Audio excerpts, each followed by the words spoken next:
அரசாங்கத்தினாலே செய்யப்படுகின்ற வியாபாரம் டாஸ்மாக்.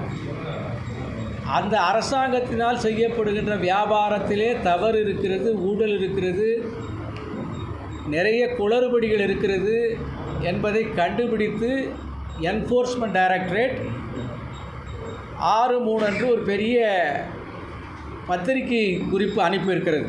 இதில் முக்கியமான விஷயம் என்னவென்றால், ஒரு தனியார் மீது அல்லது வேறு ஏதாவது ஒரு நிறுவனங்கள் மீது தவறு இருந்தால் அதை ஈடி கண்டுபிடிக்கலாம்.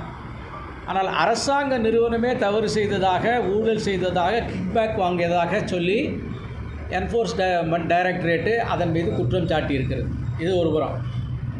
என்ன குற்றம் சாட்டியிருக்கிறது என்பது பத்திரிகையாளர்களுக்கு ஏற்கனவே எங்களுடைய மாநில தலைவர் அவர்கள் விரிவாக விளக்கியிருக்கிறார்.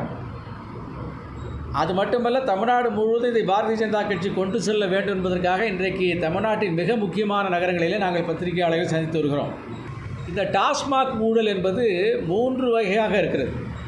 ஒன்று, தயாரிப்பு ஆலைகளிலே ஊழல்.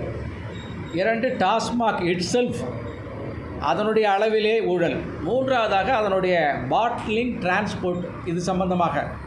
இதை தெளிவாக ஈடி அதனுடைய குறிப்பில் குறிப்பிட்டிருக்கிறது.